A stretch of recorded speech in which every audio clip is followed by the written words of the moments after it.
Hello friends welcome back to my channel. शुरू करছি একটি ভিডিও। আজকের ভিডিও টাইটেল থাম্বনেল দেখে বুঝতেই পেরেছো ভিডিওটা হতে চলেছে টিনুকে নিয়ে। আর এই ভিডিওতে আমি টিনুর দুটো বিষয়ের উপর মেইনলি কথা বলবো এখনকার এই ভিডিওটাতে। সেটা হচ্ছে টিনুর যোগ্যতা, মানে টিনু কোন যোগ্যতায় দিল্লিতে আছে, এবং হচ্ছে টিনুর ফ্যামিলি বন্ডিং, এই দুটো বিষয় নিয়ে এবং আরও কিছু বিষয় নিয়ে অবশ্যই কথা বলবো। তো প্রথমেই বলি যে টিনু দিল্লিতে আছে, আমরা সকলে দেখছি, মানে ওর ব্লগে অ্যাটলিস্ট ও নভেম্বরে তো দিল্লিতেই ছিল। এখন ডিসেম্বরে কোথায় আছে সেটা তো ওর ব্লগে অবশ্যই জানতে পারবো, তবে আন্দাজ যেটা করা যাচ্ছে হতে পারে দিল্লি, হতে পারে কলকাতা। ঠিক আছে, আচ্ছা, শুনছি নাকি টিনুর যোগ্যতাতে টিনু দিল্লিতে আছে।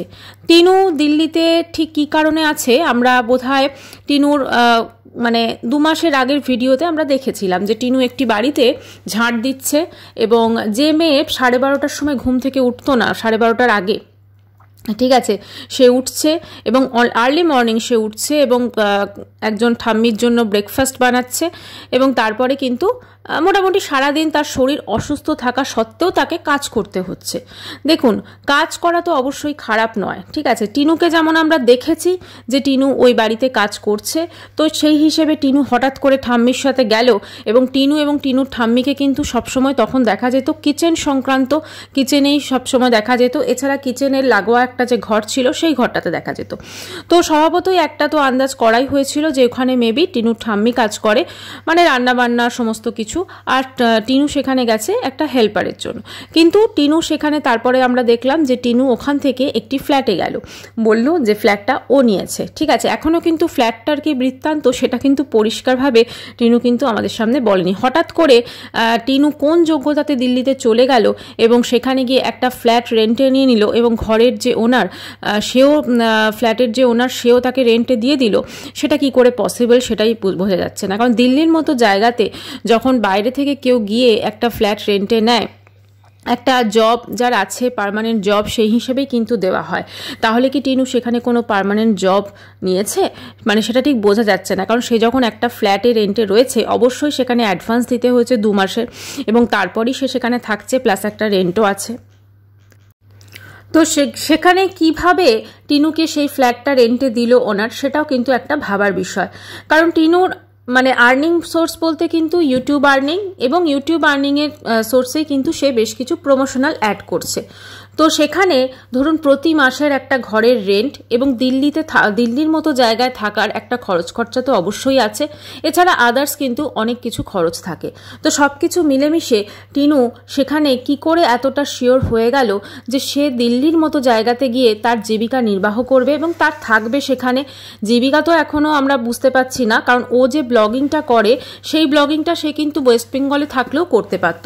এবার ধরুন আমি যদি ধরি যে ও সেখানে ওয়েস্ট বেঙ্গলে ধরুন একটা হাসনাবাদের মতো গ্রামে থাকতো, তো সেক্ষেত্রে কিন্তু ও ইচ্ছে করলেই কলকাতার আসতে পারতো, কলকাতার কোনো একটি ফ্ল্যাট রেন্টে নিতে পারতো, ঠিক যেমন দিল্লি নিয়েছে।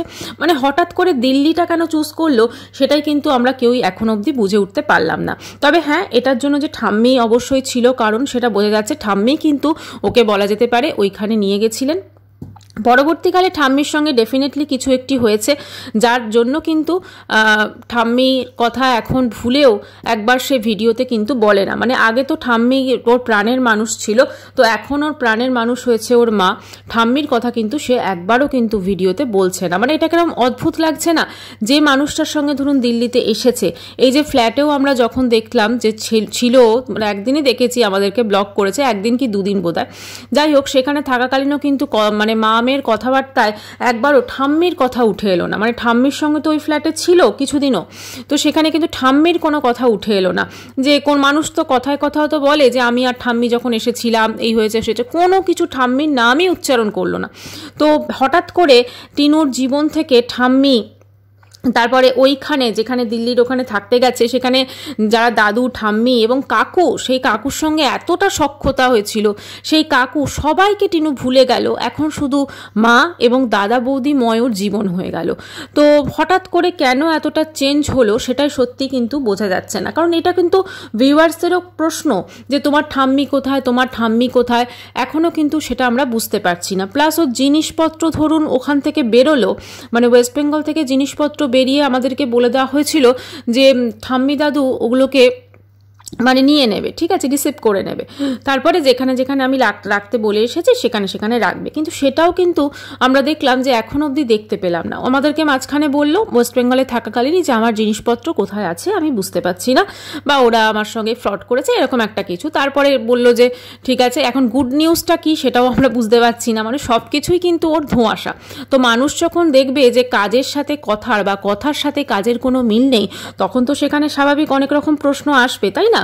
এবং সব থেকে বড় কথা, ওর ফ্যামিলি বন্ডিং নিয়ে যে কথা বলা হচ্ছে, ফ্যামিলি বন্ডিং, টিনুর ফ্যামিলি বন্ডিং আমি যদি একটু দেখি, মানে টিনুর নিজের দাদা বৌদির বিয়েতে, নিজের দাদা, ওর যে দাদা আছে সেই দাদার বিয়েতে ও থাকতে পারেনি, ঠিক আছে? তাহলে দাদার বিয়েতে বোন থাকতে পারলো না, ঠিক কী কারণে, মানে কী কারণে দাদার বিয়েতে বোন থাকতে পারলো না? হ্যাঁ, তখন সেই সময় আমরা সকলেই জানি যে ও শ্বশুরবাড়ি থেকে বেরিয়ে এসেছিল এবং সেখানে একটা অবশ্যই পরিবারে ঝামেলা ঝগড়াঝাটি সমস্ত কিছু হয়েছে, এবং তখন কিন্তু তার দাদা তাকে সাপোর্ট করেনি। কিন্তু পরবর্তীকালে যখন দেখেছে যে বোন প্রায় মুঠো মুঠো টাকা উপার্জন করছে ওআইটি থেকে, তখন কিন্তু সবাই ভুলে গেছে যে ওর কর্মকাণ্ডগুলো। এবং বলা যেতে পারে ওর ফ্যামিলি বন্ডিংয়ের, মানে ওর বাপের বাড়ির ফ্যামিলি বন্ডিংটা আমি যদি ধরি, সেখানে কিন্তু মেন হচ্ছে টিনু একজন চলতা ফিরতা এটিএম মেশিন। ঠিক এই কারণে এই এটিএম মেশিনের কল্যাণেই কিন্তু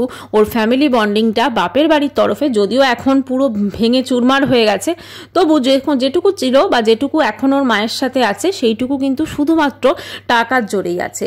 আজকে মানে কোনো টাকা যদি টিনুর না থাকে তাহলে কিন্তু টিনুর কোনো রকম ফ্যামিলি বন্ডিং মানে থাকবে বলে মনে হয় না, ঠিক আছে?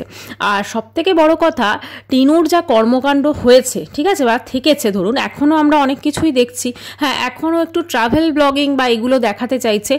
আর আমার যেটা ধারণা যে দিল্লির মতো জায়গাতে রয়েছে এবং সেখানে গিয়ে সামান্য মেট্রো করে ঘুরতে যাচ্ছে বা ওলা উবের বুক করছে, এগুলো খুব একটা বাহাদুরি কিছু নয়। কারণ টিনু সোশ্যাল মিডিয়াতে কাজ করছে এবং সে সোশ্যাল মিডিয়াতে কাজ করলেই কিন্তু খুব স্বাভাবিকভাবেই, এবং আজকাল তো ধরুন এত সমস্ত ওলা উবের বা অনলাইন যে জোম্যাটো সুইগি বলুন বা যে কোনো, ঠিক আছে, যে কোনো যে অনলাইন অ্যাপগুলো আছে, ব্লিঙ্কিট বলুন, এগুলো প্রত্যেকটা মানুষই এগুলো ইউজ করেন এবং খুব স্বাভাবিকভাবেই এইগুলো একবার দুবার করলে মানুষ শিখে যায়। যাদের মোবাইল নিয়ে কাজ তাদের তো এগুলো অনেক আগে শিখে যায়, তাই না? তা সেটা টিনু দিল্লিতে করুক বা ওয়েস্ট বেঙ্গলে থাকলেও যে করতে পারতো না সেরকম কিন্তু কোনো ব্যাপার নেই। যে দিল্লি গেছে বলেই ও নিজে স্ট্রং হয়ে গেছে সেটা কিন্তু ভাবাটা একদমই ঠিক নয়। হ্যাঁ, একটা জিনিস অবশ্যই হয়েছে যে ও যেমন নিজে মেট্রো করে যেমন যেতে পারছে, গিয়ে ধরুন মাকে নিয়ে গিয়ে ও ট্রেড ফেয়ারটা ঘোরাচ্ছে, এটা অবশ্যই প্রশংসার যোগ্য। দেখুন, যেটা প্রশংসা করার সেটা কিন্তু অবশ্যই করতে হবে, কারণ একটা মেয়ে যে ওখানে করছে এটা সত্যি প্রশংসা করার যোগ্য। কিন্তু এই যে ব্যাপারগুলো, তুমি ফ্ল্যাটে গেছো, তোমার জিনিস কোথায়? নর্মালি কি হয়, ধরুন একটা ফ্ল্যাটে মানুষ যখন যায় তাহলে তার জিনিসপত্রগুলো কোথায় আছে সেইগুলোই কিন্তু মানুষ প্রথমে জিনিসপত্র সেট করে, সব কিছু করে, তারপরে সে ভাবে যে আমি দাদা বৌদির অ্যানিভার্সারিতে যাব, তারপরে সে ভাবে যে আমি ট্রেড ফেয়ারে যাব। কিন্তু এক্ষেত্রে আমরা দেখলাম টিনু আর তার মা ওখানে ফ্ল্যাটে গেল, ফ্ল্যাটটা পরিষ্কার পরিচ্ছন্ন করলো, তারপরেই তারা পরের দিনই প্রায়, যদিও আমাদের কাছে এই ব্লগগুলো পরে এসছে, কিন্তু তবুও ঘরদোর পরিষ্কার করার পরেও তার জিনিস কি হলো, জিনিস ঢুকলো না সেটা কিন্তু আমরা কিছুই দেখতে পেলাম না। তবে যেটা দেখে মনে হচ্ছে জিনিস ঢোকেনি, এবং জিনিসপত্র দিল্লিতে আসবে কি না সেটাও একটা সন্দেহ, ঠিক আছে? কারণ ফ্রিজ তো নেই ভাই, ফ্রিজ নেই বলেই কিন্তু তারা ওই ফ্রোজেন যে স্মাইলিগুলো, সেগুলো যে স্ন্যাক্সগুলো, সেগুলো কিন্তু কিনতে পারেনি, ঠিক আছে? তো এবারে কথা হচ্ছে যে এটা তো গেল টিনুর পার্ট, এবারে হচ্ছে ফোনদীপ বাচ্চাকে রেখে কোথায় বেড়াতে যাচ্ছে, এবং সেখানে আমি একা বেড়াতে যাচ্ছি বা আমরা বেড়াতে যাচ্ছি, এই কথাগুলো কিন্তু সে বলছে। দেখুন, ফোনদীপের ভিউজ কিন্তু ভীষণ ডাউন, এটা কিন্তু আমরা সকলে দেখতে পাচ্ছি। এবার ভিউজ বাড়ানোর জন্য হঠাৎ করে ওর মনে হয়েছে, কদিন তো সাধু সেজেছিল, তারপরে হঠাৎ করে ওর মনে হয়েছে না আমার তো অত সাধু সাজলে চলবে না, অতএব আমি যেরকম পথে ছিলাম অতএব আমাকে সেম করতে হবে। কাজেই আমি কিন্তু আবার যেরকম শুরু করেছিলাম মানে সেরকমভাবে এই যে জিনিসগুলো ধরুন মানে ঘুরতে যাবে, খুব স্বাভাবিকভাবেই মানুষজন সেটা তাকে নিয়ে কন্ট্রোভার্সি করবে, সেটা ফোনদীপও খুব ভালো করে জানে, এবং সেই জন্য জেনে বুঝেই কিন্তু এই জিনিসটা সে করেছে। না হলে বারবার করে আমরা বেড়াতে যাচ্ছি বা আমি বেড়াতে যাওয়ার জন্য ব্যাগ ঘুরছিলাম, মানে এখনও বেড়াতে যাওয়াটাকে একটা বলা যেতে পারে একটা একদম পুরো মানুষকে চমকে দিচ্ছে, হ্যাঁ এটাই একটা বলা যেতে পারে ক্লিকবেট থাম্বনেল হয়ে গেছে, এরকম একটা ব্যাপার। তো একটাই বলবো, এরা ভিউজের জন্য নিজেদেরকে এবং নিজেদের কেচ্ছাকে পুরো মানে বিক্রি করছে। এটা সত্যি খুব খারাপ লাগে, কারণ আমরা ধরুন যারা বড় বড় ব্লগার যারা আছেন, যাদের ইউটিউবে আমরা চিনি, যেমন ধরুন ইনসাইড আউট বলুন বা আরও তো প্রচুর আছে, তো তাদের কিন্তু আমরা তাদের যখন ব্লগ দেখি দেখবেন আমরা কিছু না কিছু শিখতে পারি। মানে ধরুন ভালো জিনিসও তো শেখা যায় না, মানে সবসময় যে ব্লগিং থেকে আমরা তাদেরকে শো অফ দেখবো, সব কিছু দেখবো তা তো নয়। আজকে ধরুন যে আমি সৌমালির কথাই যদি ধরি, যেটা এই মানে ফোনদীপদের সঙ্গে খুবই ভালোভাবে ওতপ্রোতভাবে জড়িত, ওর দিদি সৌমালির কথাই যদি আমরা ধরি, সৌমালির প্রথম দিককার যখন ও ভিডিও করতো কত সুন্দরভাবে কাজ শেখাতো, এগোতো। ইভেন এখন দেখুন ও যে জায়গায় পৌঁছে গেছে, যে বড় বাড়িতে থাকছে, ইন্ডিভিজুয়াল হাউসে থাকছে এখন ধরুন ব্যাঙ্গালোর মতো জায়গায়, তো সেখানেও কিন্তু ও যেভাবে কাজকর্ম করছে, সব কিছু অ্যারেঞ্জ করে রাখছে, যেভাবে থাকছে, সেটাও কিন্তু মানুষ অনেক কিছু শিখতে পারে। যদিও ওর চ্যানেলে এখন ভিউজটা প্রচণ্ড ডাউন আসে, কারণ অনেকেই হয় না যে একটা একঘেয়ে দেখতে দেখতে বোর হয়ে যায়, আবার হয়তো কিছুদিন স্টপ দেয়, তারপরে আবার হয়তো দেখে এইভাবে, কিন্তু ওই সমস্ত ব্লগ থেকে আমরা কিছু শিখতে পারি। কিন্তু সত্যি কথা বলতে কি, টিনু আর ফোনদীপের ব্লগ থেকে কি আমরা সত্যি কিছু শিখতে পারি? আজকে মানুষ টিনুর ব্লগ কেন দেখছে? টিনুর ব্লগ ঠিক এই কারণে দেখে যে একটা মানে পরকীয়া করে বেরিয়ে আসা মেয়ে, স্বামী সন্তান ত্যাগ করা মেয়ে, স্বামী সন্তানের থেকেও সন্তানকে ছুঁড়ে ফেলা বলা যেতে পারে, বাচ্চা অন দ্য ওয়ে কীরকমভাবে মানুষকে বোকা বানিয়েছে। হ্যাঁ, মানে সব থেকে আগে যাদের উপর ডোমেস্টিক ভায়োলেন্স হয়, তারা প্রত্যেকে আগে বেরিয়ে, যদি তার সন্তান থাকে সন্তানকে নিয়েই বেরোয়, তার জামা কাপড়, তার গয়না গাটি এসব কিচ্ছু সে দেখে না, শুধু দেখে তার সন্তানকে নিয়ে দরকার হলে সে এক কাপড়ে বেরিয়ে আসে, আর সেখানে এসব গুছিয়ে বাগিয়ে তারপরে বেরিয়েছে। আর সব থেকে বড় কথা, মানে তারপরেও সন্তানকে একবার নিজের কাছে দেখা, তারপরে মানে ভিজিটিং রাইটটুকুও কিন্তু এখনো অবধি ক্লেম করেনি। আর সব থেকে বড় কথা যে ও আমাদেরকে মানে ভিউয়ার্সদেরকে বলুন সবাই বোকা বানিয়ে গেছে ও, যে আমার কাছে এই সন্তান আসবে, আমার ছেলে আসবে, আমি এরকম দেখো কিনেছি। দুনিয়ার কোনো কারুর ক্ষমতা নেই যে কোনো মা যদি তার সন্তানকে চায় সেই সন্তানকে আটকে রাখবে। আর যেখানে এ তো মাইনর চাইল্ড, পুরো মাইনর চাইল্ড ছিল টিনুর ছেলে, কারণ ওর যদি বাচ্চা নেওয়ার ইচ্ছা থাকতো না, তাহলে কিন্তু ও বেরিয়ে এসেই ফার্স্ট কিন্তু বাচ্চা ক্লেম করতো। এইটা যেটুকু করেছে সেটুকু বলেছিল না, ছেলে কার্ড দেখা যাবে, মুখে বড় বড় কথা দিয়েছে, ছেলে কার্ড দেখা যাবে, এই আমি ছেলেকে আনবো, এই ফ্ল্যাট ভাড়া নিচ্ছি আমি, প্রথম যখন ওয়েস্ট বেঙ্গলে ফ্ল্যাট নিয়েছিল আপনাদের মনে আছে নিশ্চয়ই, এই আমি ফ্ল্যাট ভাড়া নিচ্ছি, দেখো এখানে আমার ছেলের স্কুল কাছে হবে। এখন তো সব গল্প, এখন সব ইতিহাস হয়ে গেছে, এখন তো অন্য গল্প আমরা দেখতে পাচ্ছি। তবে মানুষজনকে খুব বেশি দিনও ওয়াইটিতে বোকা বানাতে পারবে না, কারণ অনেকেই ওর আসল চেহারাটা পুরো ধরে ফেলেছে। দেখুন আজকে ফোনদীপেরও কিন্তু যদি দেখেন আপনারা, ভিউজটা কিন্তু ডাউন হয়ে গেছে। এবার ধরুন প্রথম যখন ফোনদীপ ওর বউ চলে গেল, ও যখন ব্লগ করতো, প্রত্যেকটা ভিডিওতে কিন্তু এই ধরনের টাইটেল থাকতো এবং মানুষজন কিন্তু আকৃষ্ট হয়ে দেখতে যেতেনও এবং অনেকে তো ভালোবাসতেন। কিন্তু এখন বলুন তো সেই মানুষগুলো কোথায় গেল? সেখানে ভিউজ 10,000ও হচ্ছে না। আসলে প্রত্যেকটা মানুষ এখন বুঝে গেছে যে এরা দুজন হাজব্যান্ড ওয়াইফ দুজনেই, হ্যাঁ মানে এরা ফ্যামিলি কেচ্ছা বিক্রি করবে এবং বিক্রি করেই কিন্তু তারা তাদের চ্যানেলটাকে গ্রো করবে। এই যে আজকে টিনু ধরুন একটা সময় তো আমরা দেখেছি যে ও ভ্যালেন্টাইন্স ডে সেলিব্রেশন করতে যাচ্ছে, ওর মা ওকে সাজিয়ে দিচ্ছে। তারপরে তখন তো আমাদেরকে বলেনি ফোকলুর সাথে বিয়ে হওয়া, বা আমরাও সেটা জানতে পারিনি। পরবর্তীকালে আমরা সকলে জেনেছি একদম সেই বুলেট বাইকে বসে বিয়ে বাড়ি যাচ্ছে, ঠিক আছে। এইরকম প্রচুর নোংরামো কিন্তু আমরা দেখেছি, কাজে এগুলোকে কিন্তু কেউ অস্বীকার করতে পারবে না, এগুলো কিন্তু এই ওয়াইটিতেই হয়েছে। তারপরে ওই যে ভিডিওটা বাইরে এসেছিল যেখানে ওই কোথায় বেড়াতে গেলে অযোধ্যা, যেখানে বললাম আমরা ফ্যামিলি ট্যুরে যাচ্ছি, অথচ সেখানে আমরা গিয়ে দেখলাম একটা ভিডিও পাবলিশ হয়েছিল বা একটা ভিডিও সম্ভবত লিক হয়েছিল, যে সেখানে মানে ফোকলা বসে আছে, ফোকলা বসে ক্যামেরায় শ্যুট করছে আর টিনু ডান্স করছে বাসের মধ্যে। কাজে এগুলোকে তো আমরা কেউ অস্বীকার করতে পারি না, এগুলো তো মানে সব থেকে জলজান্ত প্রমাণ আছে। তা এইগুলো মানুষজন যখন দেখেছে, এগুলো যখন সোশ্যাল মিডিয়ায় ঘটেছে, তাহলে টিনুর যে আজকে যে একটা বলা যেতে পারে ওর মানে একটা মানুষের ওর ছবি টিনুর যে একটা ধরুন ছবি সেটা তো চলে এসেছে যে হ্যাঁ টিনু এইরকম টাইপের, তাহলে এগুলো কি ভুল, এগুলো কি মিথ্যা ছিল?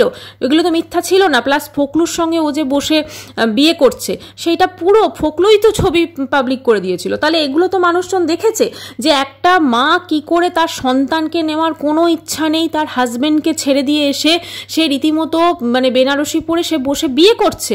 এই ধরনের জিনিসগুলো তো মানুষজন দেখেছে। ঠিক আছে, হ্যাঁ বিয়েটা হয়তো মানে ইললিগাল, বিয়েটা লিগাল নয়, কারণ সে প্রথম স্বামী, তাকে তখনও তার ডিভোর্স হয়নি। ফলে আমরা তো সকলে জানি যে প্রথম স্বামীর থেকে ডিভোর্স না হলে কখনো দ্বিতীয় বিয়ে করা যায় না। তা বিয়েটা তো ইললিগাল।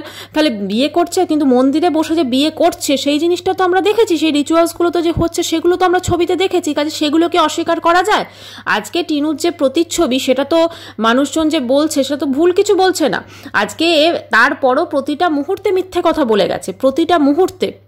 এবং এখন এমন হয়েছে পালে বাঘ পড়ার মতো ব্যাপার হয়ে গেছে। ও যদি সত্যি কথাও বলে না, মানুষজন আর ওকে বিশ্বাস করবে না, কারণ প্রতিটা মুহূর্তে মিথ্যে কথা।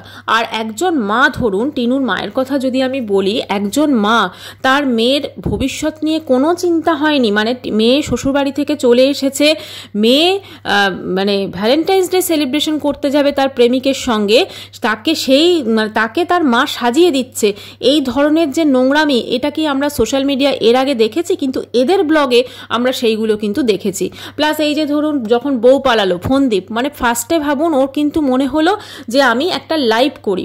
মানে মানুষ এরকম সিচুয়েশনে কি করে, তাহলে পুলিশ স্টেশন যায় বা তাকে ফিরিয়ে আনার চেষ্টা করে, যা কিছু। আজকে যদি সোশ্যাল মিডিয়াটা না থাকতো তাহলে কি সত্যি এদের কোনো অস্তিত্ব থাকতো? আজকে সোশ্যাল মিডিয়াটা আছে বলেই কিন্তু তার কেচ্ছাগুলো, টিনুর কেচ্ছা বলুন বা ফোনদীপ বলি, যদিও ফোনদীপ এখন সেরকম কিছু দেখায় না, বা যেটুকু এখন চেষ্টা করছে কন্ট্রোভার্সি দেবার, ঠিক আছে, ভিউজ আপ করার জন্য। কিন্তু আজকে যদি আমরা টিনুকে দেখি, টিনুর মধ্যে কি সত্যি কোনো কোয়ালিটিস আছে যে ও সেই, মানে আজকে যদি ইউটিউব না থাকতো তাহলে ওর কি পরিস্থিতি হতো? আজকে ইউটিউব আছে বলেই কিন্তু ও এতটা যে একদম একটা বলা যেতে পারে, যদিও এখন দেখছি একটু হিসেবি হয়েছে এবং সেটা খুব ভালো সাইন। যখন মেলাতে জিনিসপত্র কিনছে এবং সেই জিনিসপত্র কেনার সময় কিন্তু বলছে এত দাম বাবা কিনবো না, এই যে বোধটা, এইটা কিন্তু এখন এসেছে, কারণ এখন ওর পকেটে টান পড়ছে, ও সেটা বুঝতে পারছে।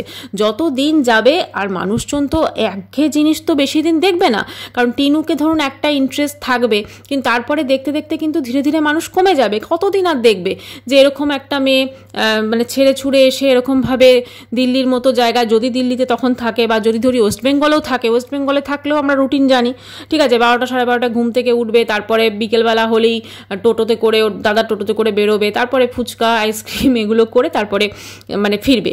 আর অনেকে আবার বলছে নাকি যে টিনুকে নাকি সবাই হিংসা করছে। সত্যি কথা বলতে কি আমার মনে হয় যে টিনুর মতো দুর্ভাগ্য কারণ নেই যে টিনুকে হিংসা করবে, ঠিক আছে। সত্যি কথা, ওকে হিংসা করার মতো ওর মধ্যে কোনো কোয়ালিটিসই নেই যে ওকে মানুষ হিংসে করবে। আর মানুষ যখন ও সত্যিগুলো বলে দিচ্ছে, তখন যারা ওর মানে টিনুর কিছু পাচাটা আছে না সাপোর্টার, তো তারা ভাবছে অন্যকে অ্যাটাক করলেই বোধহয় হয়ে যাবে। তা একদমই নয়। তার কারণটা হচ্ছে টিনুকে হিংসা করার মতো কিছুই নেই। টিনু আজকে যে জায়গায় পৌঁছেছে সেই জায়গাটা ওর কেচ্ছা দিয়েই পৌঁছেছে।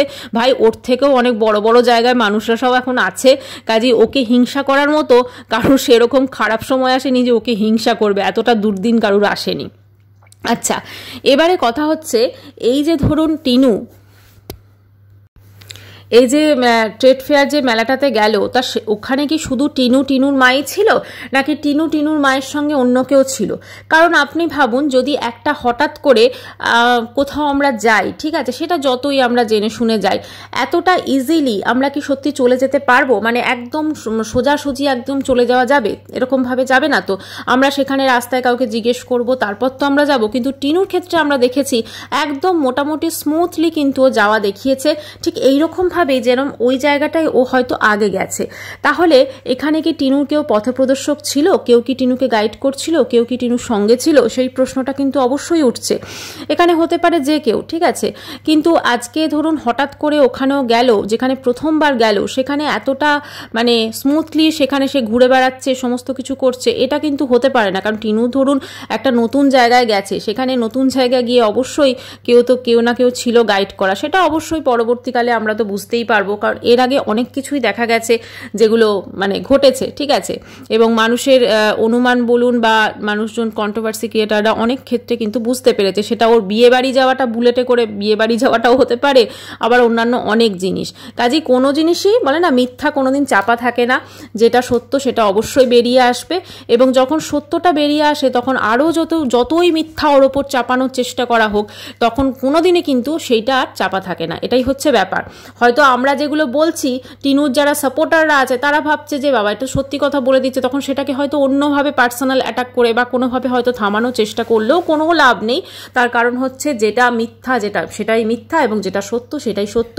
এবং একটা কথাই বলবো, টিনু যদি সত্যি নিজেকে ভালোবাসে তো অবশ্যই সেখানে ও নিজেকে ভালোভাবে বাঁচার চেষ্টা করুক, এবং অবশ্যই সত্যের সাথে মিথ্যা দিয়ে কিন্তু কোনো কিছু হয় না। যাই হোক বন্ধুরা, ভিডিওটা এখানে শেষ করছি। চ্যানেলটি ভালো লাগলে অবশ্যই করে সাবস্ক্রাইব করে দিল। বাই, দেখা করবো নেক্সট ভিডিও। বাই, সবাই খুব ভালো থাকবেন।